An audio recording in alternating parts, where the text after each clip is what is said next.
ख़बर शामिल कंदा हलूं। टुलबी सेक्शन थाणे जे अंदरि टेल चौकी लॻ खरड़ो शाख वटां नामालूम हथियारबंदनि तां स्कूल वेंदड़ शागिर्दनि खां मोटरसाइकिल फुर।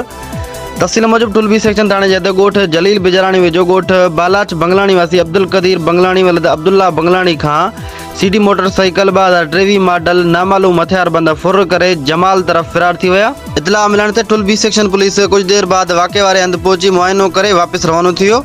नाज़रीन यादि रहे त जॾहिं खां टेल चौकी खे ताला लॻाया विया आहिनि उन ॾींहं खां वठी हिन वक़्त ताईं केतिरा ई वारदात थिया आहिनि, पर पुलिस पारां हिन वक़्त ताईं क्राइम रेट खे कंट्रोल करण लाइ के बि उपाउ न वरिता विया आहिनि।